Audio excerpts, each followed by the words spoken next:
High Court dismisses constitutional case on political parties bill. Martin Fayulu support to be unbiased. Mapinduzi Cup champions Azam given a warm welcome home by fans.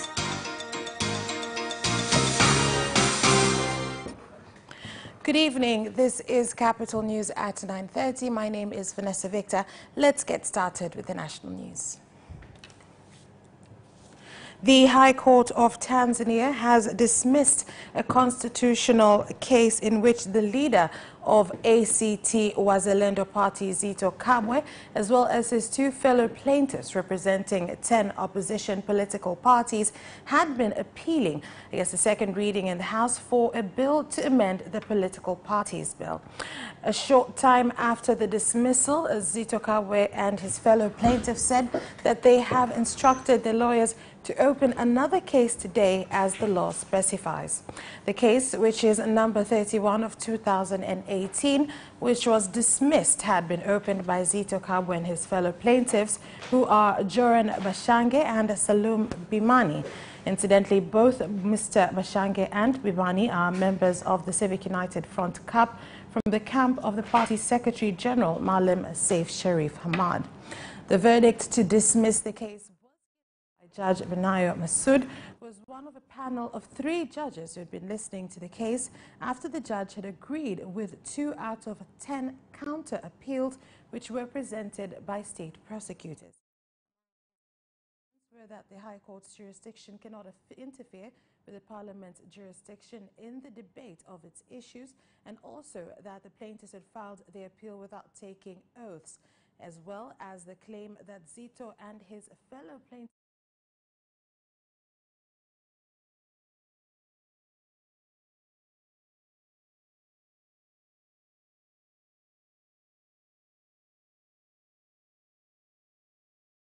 mixed up in the same case. Zitto Kabwe and his fellow plaintiffs are appealing against the bill to amend the law. Perhaps Section 8 and minus Section 3 on rights and responsibilities, and our second request is to oppose the motion to be discussed in Parliament. A motion to amend laws on opposition parties. We've instructed our lawyers to bring back the case opposing Section 8 and minus Section 3, which opposes motion to be dealt in court. Our lawyers are working on this, and today this will be presented. Cashew nut farmers in Mohoro and Chumbi wards in the coast region have complained of their cashew nuts failing to be transported to the main warehouse that was set aside by the government in Kibiti district for over 3 months now, which has caused the harvest to fill up in the warehouses they have and others to be stored in duck and chicken coops.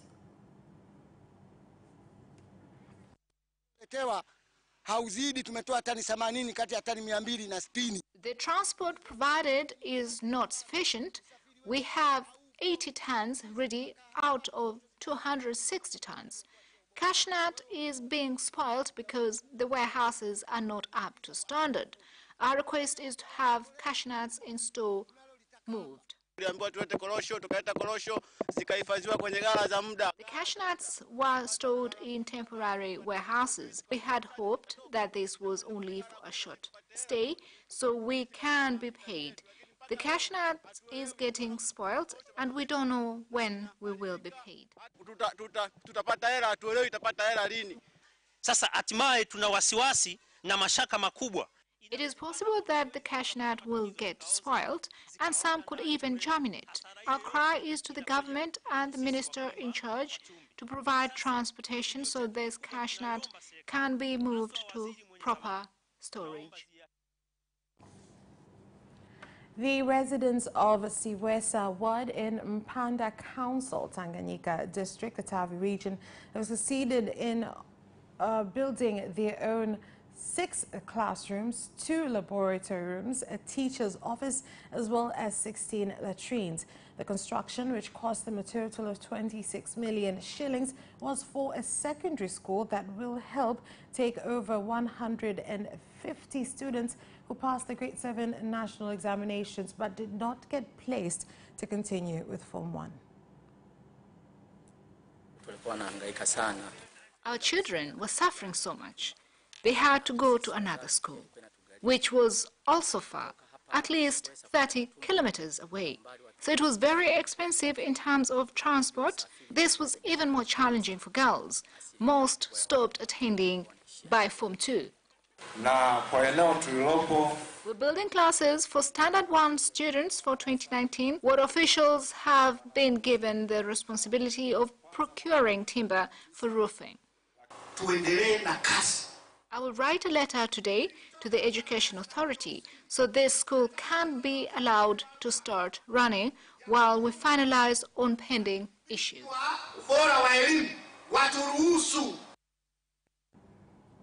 The Minister of Land, Housing and Human Settlement Development, William Lukuvi, has expressed disappointment in the poor performance being done by the Lands Division in Morogoro Municipal due to the poor service, delays in issuing of title deeds, something that residents have complained about.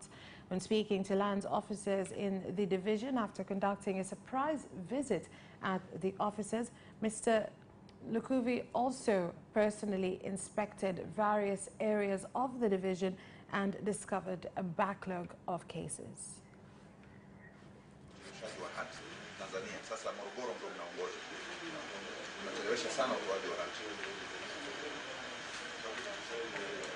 Katika simu 50 nazopata kwa siku 30 napata kutoka Morogoro mjini. Hawa vijana wetu hawa lazima wawe zaidi ya vijana wale wengine wa chuo.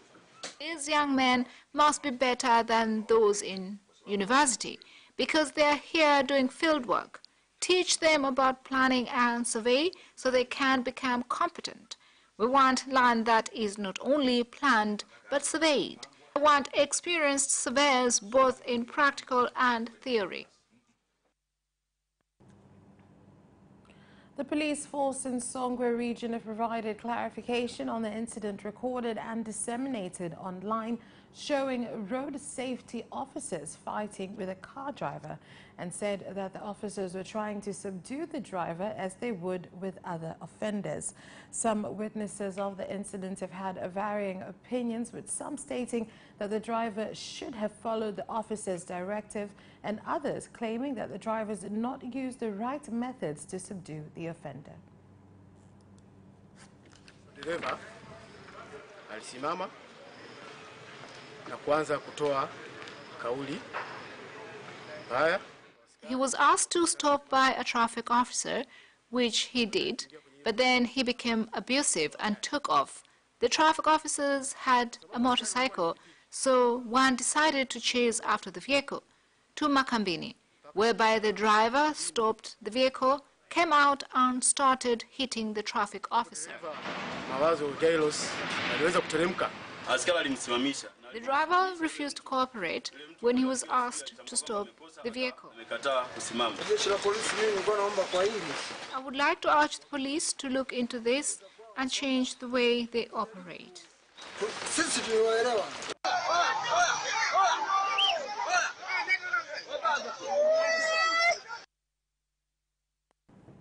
A total of 923 elderly in Songea Municipal Ruvuma region have been handed special identification cards for free medical treatment, where, among other things, the Chief Medical Officer of Songea Municipal, Dr. Mameritha Basike, said that in this year's government budget, they have set aside a total of 5 million shillings for 6,000 more IDs to be created for the elderly.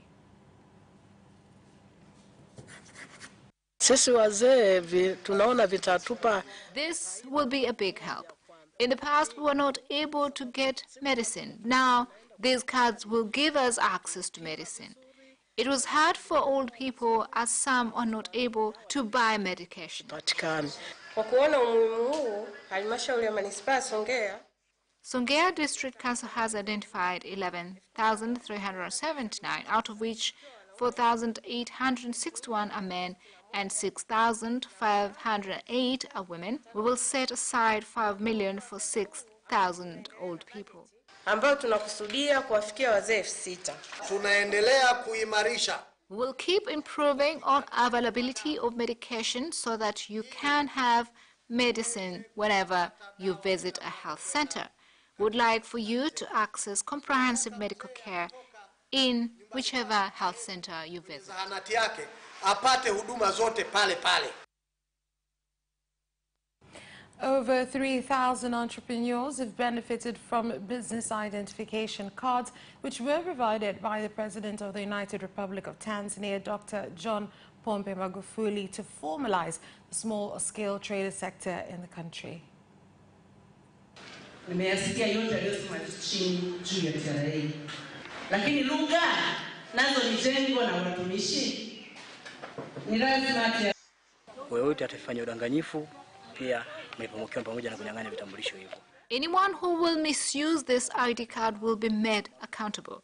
We've come up with a database that will store information on all small business owners. Vitambulisho vyao na mahali ambapo wao. You find that the municipal council has to impose tax which is higher than our earnings. So we commend the President for coming up with this initiative. The Secretary-General of the East African Community, Liberate Mfumukeko, has said that specific plans set to build a community of citizens and not leaders have begun to be attained, despite some challenges, including the continued growth of the Swahili language.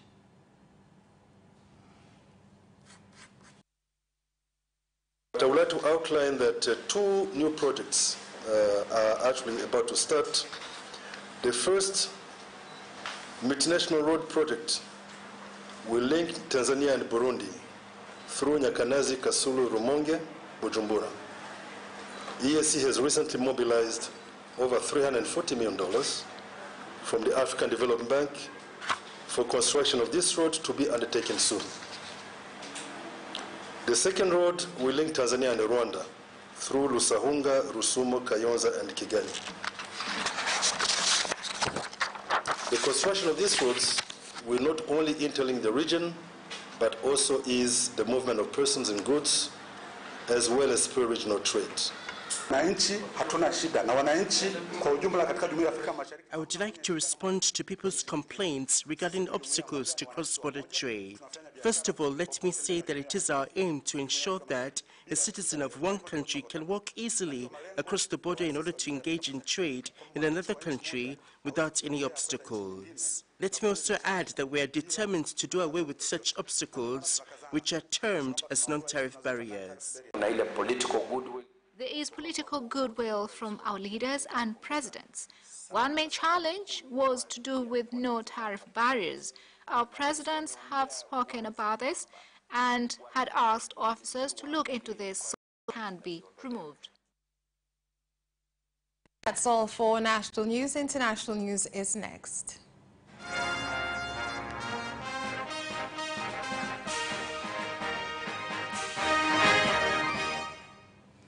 And in international news,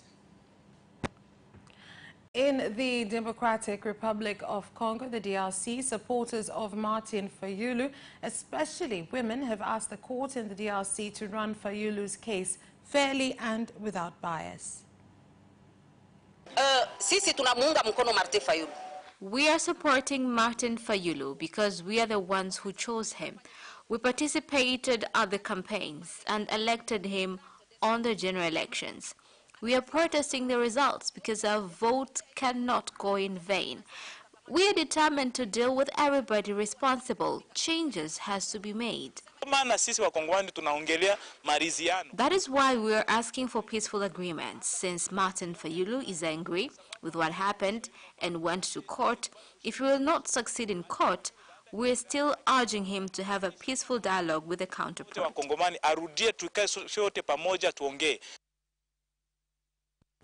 The government of Rwanda has banned its citizens living in Gikumbi from going to Uganda, despite the fact that they need to go to purchase various products due to a lack of market where they live.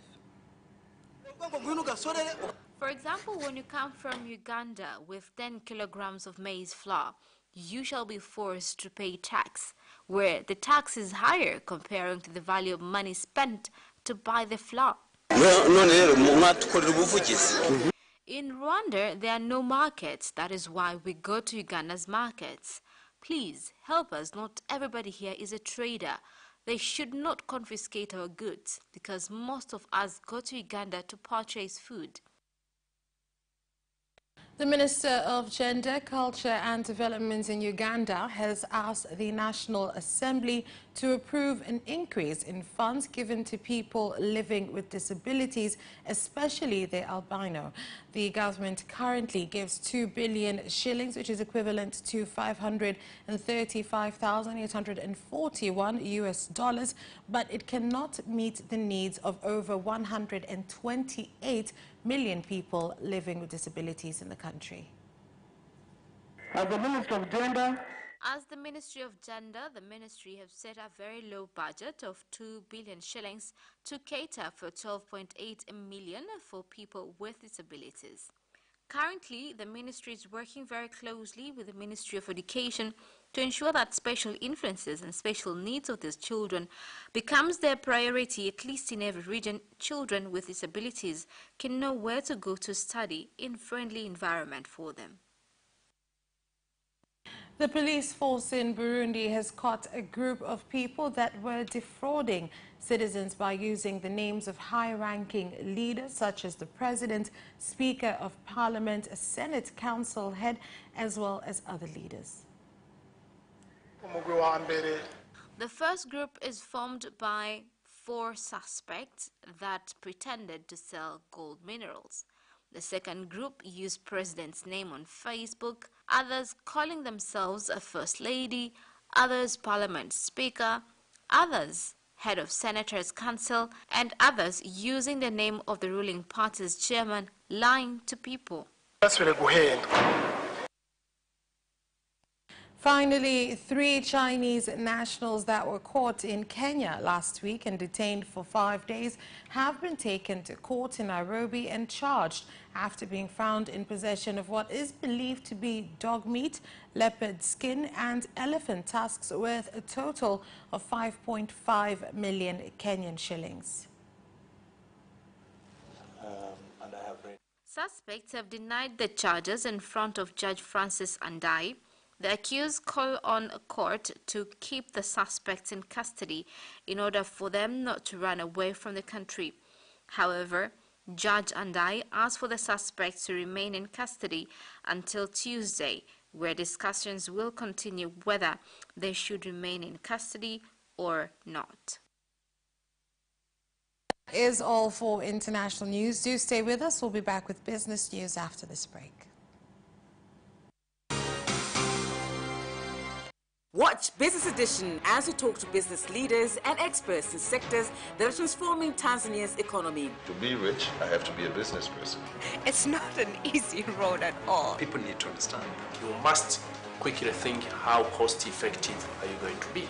Business acts as a way in which it can bridge that gap. Business Edition will keep you informed on latest developments in the financial sector, extractive industry, tourism, agriculture, energy, construction, and so much more. Meet entrepreneurs who create employment opportunities. Watch Business Edition on Friday at 8:15 p.m.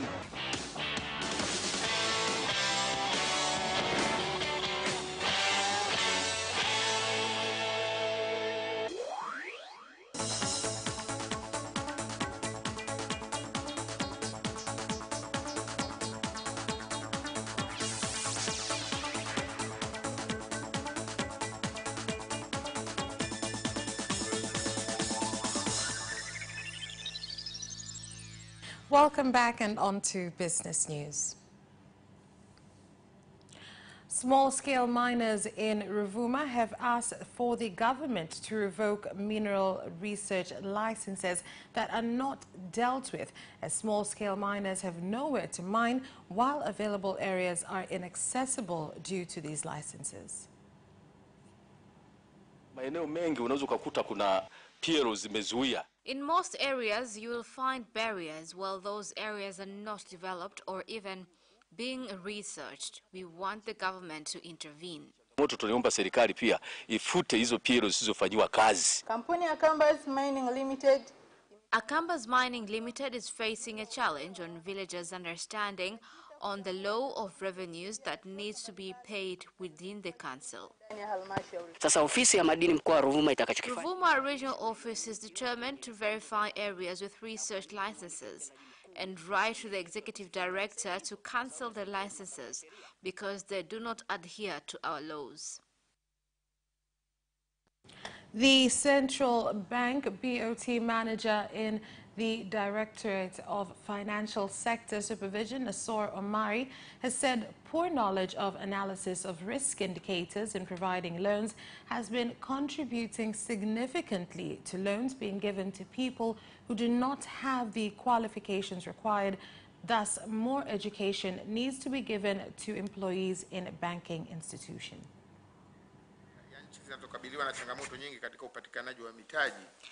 Our country is one among countries that is facing the challenge of capital to low-income earners. This is due to lack of knowledge in procedures of loan provisions by the customers and sometimes for poor administration of the banking institutions. Through network, party members and Tanzania Institute of Bankers TIOB students are able to reach services of TIOB without traveling from far places to reach our offices. However, our cooperation with Kintara Analytics, an American company specializing in financial analysis through ICT, as well as conducting online trainings. Today, TIOB is launching online course known as the Basics of Credit Risk Modeling. Tanzania Bureau of Standards (CBS) has said that the government's stance remains the same for anyone discovered to import subpar goods in the country. All entrepreneurs are invited to take this education opportunity so that they can benefit from their business through this program. It is my hope that you will use this platform and our doors will be open for you to get good services. Let me call on entrepreneurs to use TBS because it is a government organ that is there to ensure quality of our products and protect customers. That's all for business news. Sports is up next.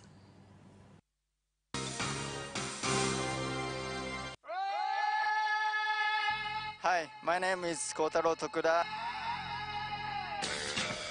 What's up? My name is Céline Garnier. I'm John Bond from Liverpool Football Club. The hip, hop, a hippie, the hip, hop. You don't stop the rockin' to the bang, bang boogie. Say up, jump the boogie to the rhythm of the boogie to beat. Now what you hear? I'm watching Sports Gazette. I'm watching Sport Gazette. And you're watching Sports Gazette. With Sebastian. With Sebastian. Peace out. Yes! And you can also watch Sports Gazette for highlights and interviews regarding sports. Do not miss Sports Gazette every Wednesday at 7 p.m. only on Capital Television.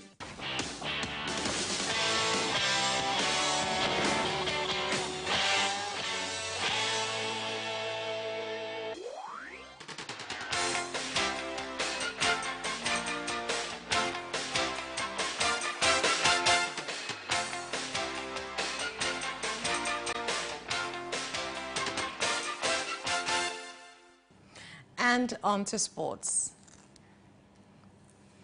The Mapinduzi Cup champions, Azam Football Club, have been given a warm welcome by their fans after returning from Zanzibar, where they won the cup for the third consecutive time. Then you want to win the ultimate, and we are happy that we have won the cup, of course, but now we have to continue and we have to think on the league again. and our first match is the most important match again, and that will be a match against Rufus Shooting. There we have to show the same, and hopefully we are going to win our next match, and that is very important. The East African Tennis Championships proceed today with foreign players having a difficult time due to temperature rises. To say at the moment, Kenyan tennis is on the way up. Our Davis Cup just qualified for Group 2. We also have one of our players winning the African Junior Championships. So to say at the moment, the Kenyan tennis is doing very well, but I'm also impressed by the Tanzanians to see that they are putting in structures for development and growth of tennis in Tanzania. At the moment, it's because we are having 2 national centers. We have the International Tennis Federation Center for East Africa in Kenya. David De Gea could establish himself as Manchester United's greatest goalkeeper, says interim manager Ole Gunnar Solskjaer. 28-year-old Spaniard made 11 saves as United bet Tottenham 1-0 at Wembley. During 11 years as a striker at Old Trafford, Solskjaer played alongside Edwin van der Sar and Peter Schmeichel. We've had some great keepers at the club, and I think he's challenging both Edwin and Peter for the #1 spot historically, Solskjaer said. De Gea's 11 saves was his highest in a Premier League game, while also keeping a clean sheet, and helped United make it 6 wins from 6 under Solskjaer. The Spain international joined United from Atletico Madrid in 2011 and has won the club's Player of the Year award in 4 of the past 5 seasons. Tottenham manager Mauricio Pochettino says he is worried that Harry Kane was injured against Manchester United, and if he is, it is going to be massive for us.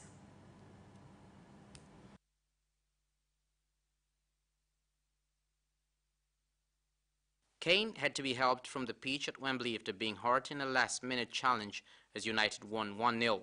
It was a clear foul on Harry Kane, a big hit. Mike Dean said he didn't see it, Pochettino said. It was a bad tackle, and now he has a bit of a swelling on his ankle. Kane, who had 7 shots as Spurs failed to find a way past United goalkeeper David De Gea, had an ankle injury in 2018 and missed 10 games the season before with a similar injury to the same ankle. Manchester City manager Pep Guardiola says if Kevin De Bruyne has a problem, he knows where to find him. Guardiola's comments came after reports De Bruyne was unhappy at being taken off in the 9-0 Carabao Cup win against Burton Albion. I didn't speak with him, so that one time I cannot say what he thinks because I don't know, said Guardiola. City host Wolves in the Premier League tonight as they aim to close the gap to leaders Liverpool to 4 points. And that sports item ends our news bulletin. On behalf of everyone who worked to bring you this bulletin, thank you for watching and have a good night.